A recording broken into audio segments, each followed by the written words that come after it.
Starting today, my sister and her husband are moving in with us. We didn't want any strangers staying with us, but suddenly John and my sister's husband barged into our house. John was upset because he had to leave. He said it was because he and my sister were getting divorced. John accused me of treating him like a servant all this time, which he said was emotional abuse. My sister-in-law exaggeratedly pretended to cry and said she couldn't take it anymore, so she was divorcing John. She claimed she deserved our house in the divorce because she had endured their marriage for 2 years. John complained about the $3,300 in living expenses that someone would need to pay. The next day, I moved into a luxury facility worth $2 million and got a lot of frantic calls from John and his sister. My name is Anna Smith, and I recently turned 40. I work as a day trader and investor, buying and selling currencies and stocks. Thanks to this work, I've built up a decent amount of wealth. Despite having a congenital illness that isn't life-threatening but requires caution, doctors have advised me against overexerting myself and cautioned about the risks of childbirth. My parents didn't shield me from this reality. They taught me from a young age to confront my illness with determination. My father, who worked at a brokerage firm, passed down his knowledge of stocks, which has allowed me to make a living from it. My husband, John, is 30 years old, 10 years younger than me, and we've been married for 2 years. We met when he started working as a waiter at my favorite restaurant. Initially, I just saw him as a cute guy at work, but over time we grew closer, transitioning from friends to lovers. Before long, marriage was on our minds. Worried that I couldn't have children, I initially turned down his proposal. But John reassured me, saying, "I want to spend my life with you, Anna. That's why I proposed. If I wanted kids, I would have chosen someone else. Don't you trust me?" I was overwhelmed with happiness and tears when I decided to accept John's proposal. Shortly after we married, John surprised me by saying, "I'll stay home and take care of everything. I don't dislike my job as a waiter, but wouldn't it be easier for you if I handled things this way? Plus, you know I'm good at cooking." It's true. John has a knack for cooking and has always had a passion for food. Even though he wasn't formally trained, he picked up a lot just by observing and learning. That's actually how we first connected. My brother works in the restaurant industry, and when John found out, he was eager to talk about his dream of owning his own place someday. When I questioned what would happen to his dream if he became a stay-at-home husband, John responded firmly, "Do you think being at home means I can't pursue my own goals? That's a narrow view. Taking care of the home is important work. Besides, I want to be with you as much as possible."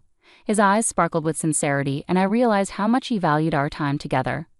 When he sweetly proposed the idea of him staying at home, I couldn't resist agreeing. Initially, things went smoothly with me focusing on work while John took care of the house. But gradually, things changed.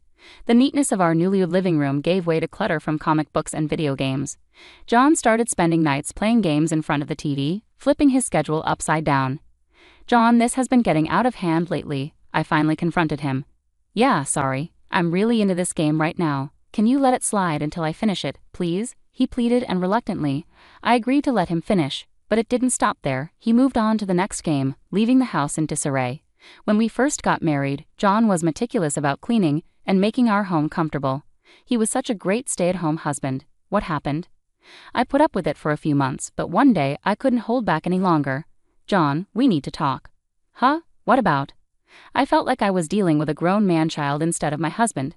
It was like I was a mom telling her kid to finish homework before playing games. "We're married and equal partners. You chose to stay home, so please keep your end of the deal. I'm not saying you can't have fun, but finish your responsibilities first." I laid it all out, and John paused before replying, "Understood. I'm sorry for slacking. I'll only play after I finish my chores, I promise." True to his word, John resumed his duties as a stay-at-home husband, but something had changed. He seemed constantly unhappy. Before, he used to cook with joy and take pride in keeping the house tidy. Now he rushed through tasks and retreated to his room. Instead of gaming in the living room and reading comics on the sofa, he played online games in isolation. More and more, John would say things like, "Sorry, I have a dungeon raid tonight. Can you eat alone? I'll wash the dishes later." I'd watch him go to his room while I ate dinner by myself. Even if the food tasted good, eating alone made it less enjoyable. But since he was doing his housework as promised, I didn't say anything. It wasn't just dinner. "I have a guild battle tonight. Not sure when I'll be back. Go to bed without me," he'd say, and then wouldn't return to our bedroom. This happened almost every night. During the day, he'd often go out alone. If I asked where he was going, he'd just say shopping and wouldn't come back until evening. He always made sure to prepare my meals and leave them ready, which started to feel like a mocking gesture. He took care of all the chores, cleaning, laundry, cooking, so I felt I couldn't complain, but this wasn't a family life.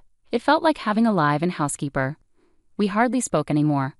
I would eat my prepared, cold meals alone, change into freshly washed clothes, and sit in the spotless house, feeling deeply lonely. In those moments I often thought that being alone might actually feel less lonely. I'd find myself staring at John's closed bedroom door, tears welling up from the sadness. Yet I held on to hope that things would improve. I believed we'd return to our normal happy life together, so I endured silently. Then after about a year of this lonely routine, John suddenly dropped a bombshell. Starting today, my sister and her husband are moving in with us.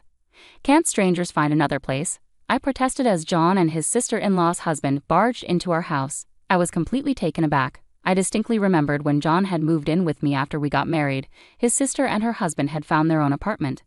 "What do you mean, John? Are you moving out to go back to your old apartment?"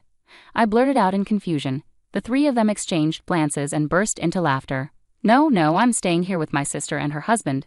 "You're the one who's moving out," John clarified, leaving me utterly confused. "Why do I have to leave this house?" I asked, bewildered by the sudden turn of events.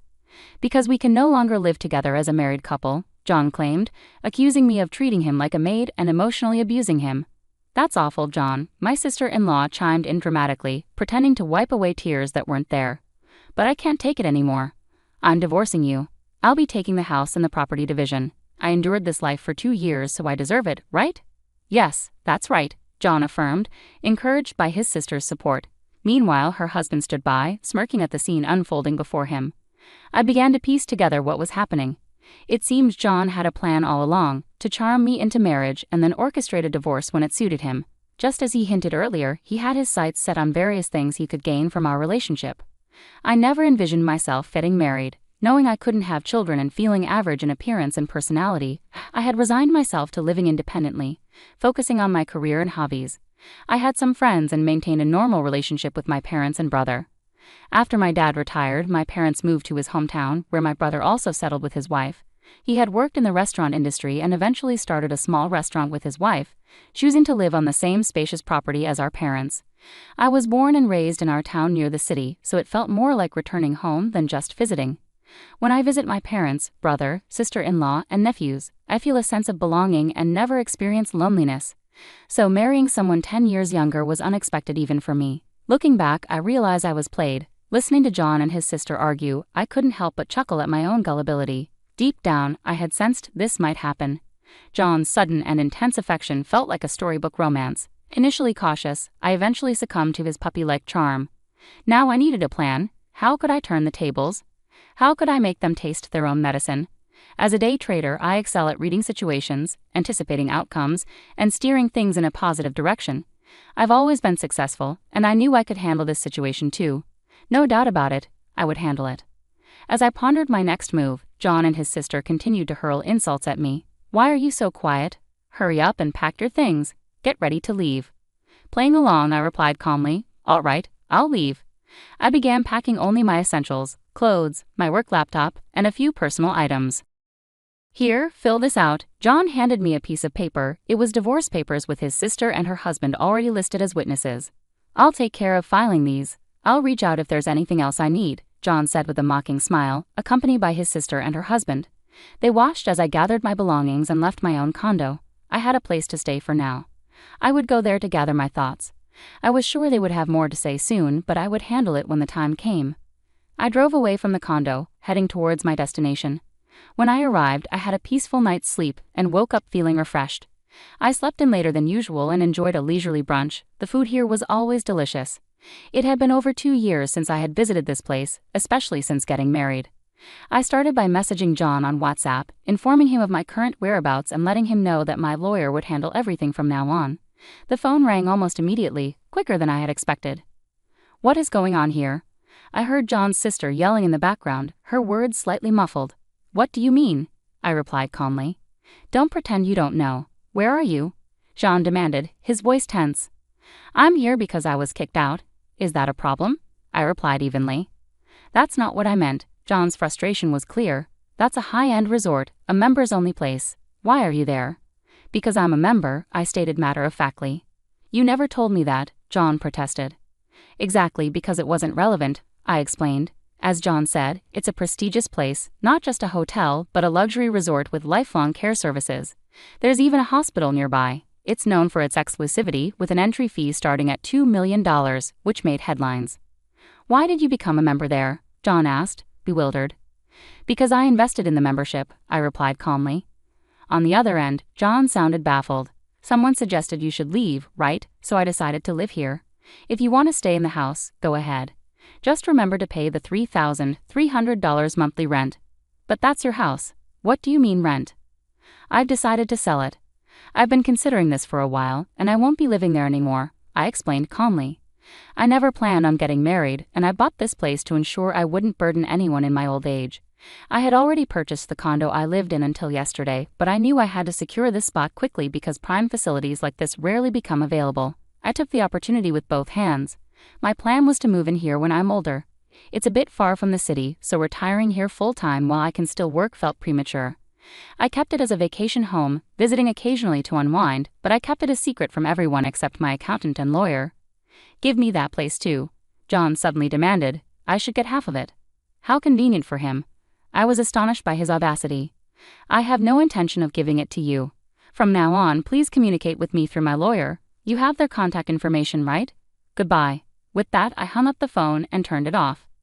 I decided to head to the spa to unwind, not just from the stress of yesterday but from the past 2 years altogether.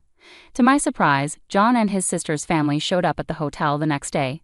John argued at the front desk, insisting he had the right to enter because he was family. However, I had already instructed the staff not to allow anyone in without my explicit permission. This place was highly professional and respected my wishes. Initially, I contemplated ignoring them completely, but I didn't want to create any trouble for the facility. Reluctantly, I agreed to meet them in the hotel lobby, a public place with concierge nearby in case I needed assistance. When I asked what they wanted, John smiled and said, "Anna, you're so secretive. Why didn't you tell me about this place? Why keep it a secret?" "Yeah, why hide this from us?" his sister chimed in, echoing his smile. Looking at them together, they bore a striking resemblance not just in appearance but also in their manipulative nature. "We're no longer family, so there's no reason to inform you. Please leave now, you're causing a disturbance." "We're still married," John retorted firmly. "No, we're not married anymore. I filed for divorce yesterday at the county office," I informed John calmly, reminding him that it was actually me who had taken that step. "Why didn't you tell me?" he asked, seemingly forgetting that he had initiated the divorce proceedings and handed me the papers. "Don't worry, divorced couples can remarry without waiting 6 months," his sister chimed in with a tidbit of information she had picked up somewhere, looking hopeful. "No, thank you," I replied firmly. I stood up and walked back to my room, disregarding their attempts to follow me. The concierge intervened to stop them. "I won't give up. I'll come here every day to show you how much I love you," John exclaimed, determinedly. "You're so slick, John," I muttered under my breath as I walked away, feeling drained by their pathetic display. Without delay, I contacted my lawyer to take immediate action. This situation was escalating faster than I had anticipated, and their relentless behavior was wearing me down. I hadn't expected them to resort to this just a day after I left. They seemed determined to pursue pointless endeavors. John and his sister's family began appearing at the facility daily, lingering in the lobby, waiting for me. My lawyer swiftly filed for a restraining order, but then they took it to a new extreme. "Anna deceived me into marriage. I demand compensation," John declared. He claimed ignorance about my inability to have children and insisted that if he had known, he would never have married me. Therefore, he threatened to accuse me of marriage fraud if I didn't agree to compensate him. I handed over a specific recording to my lawyer. I proposed to Anna because I wanted to live my life with her. If I wanted kids, I would have chosen someone else from the start. "Don't you trust me?" These were John's exact words when he proposed to me, and I had them recorded. John was furious, demanding to know why I had such a recording. It was simply due to my cautious nature. I'd always kept a recorder running when I sensed something significant might happen. It's a habit born out of the belief that you never know what might occur in life. Initially, I trusted John and would listen to this recording alone, reflecting on how I felt at that moment. Little did I know it would prove so valuable. Now John was accusing me of forcing him to quit his job after marriage and do all the housework, alleging emotional abuse and demanding compensation. He even threatened to report me to the police for coercion if I didn't comply. To counter this, I submitted another crucial piece of evidence. "I'll stay at home and take care of everything. I don't hate my job as a waiter, but wouldn't it be easier for you to work this way? You know I'm good at cooking." These were John's own words, declaring his desire to be a stay-at-home husband, and I had them recorded as well. John's next attempt was to claim emotional distress from being secretly recorded, threatening to report me for illegal recording if I didn't pay compensation. However, there's no specific crime called illegal recording. While certain actions related to recordings can lead to penalties, simply making a recording itself is not illegal under most circumstances. Undeterred, John then demanded compensation for the divorce itself, despite being the one who initiated it without valid grounds and handing me completed divorce papers. I had recorded that conversation as well. My lawyer explained that, considering the situation, it was more likely that John owed me compensation instead.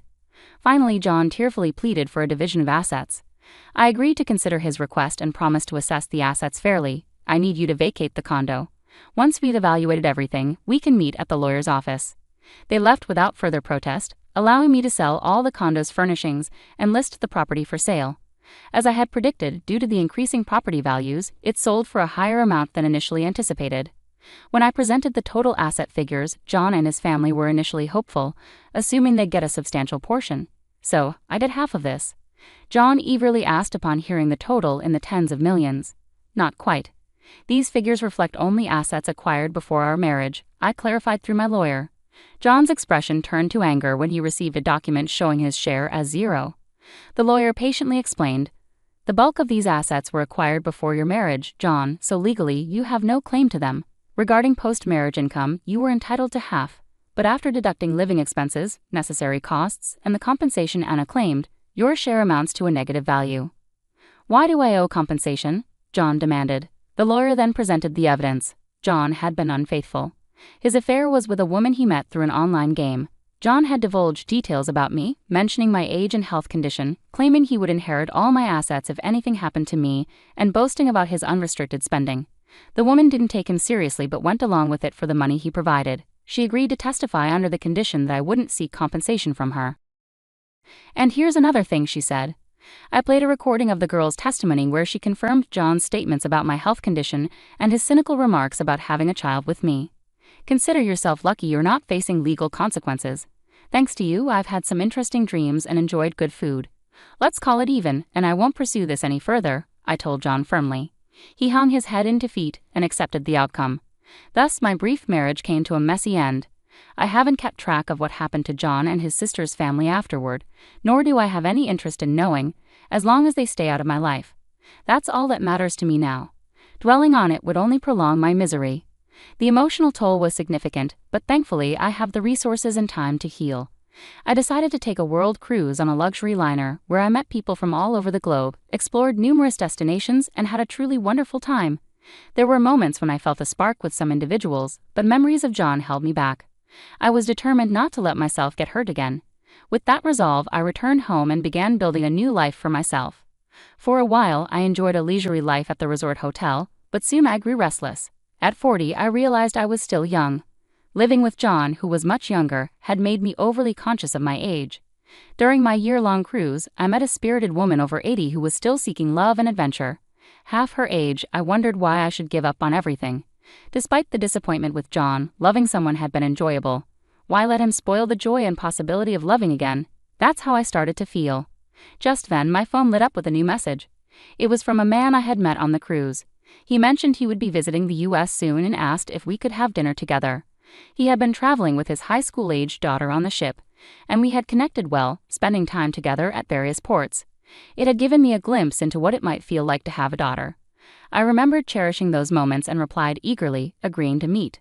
As I took this step forward from the midpoint of my life, I felt a renewed sense of excitement and possibility.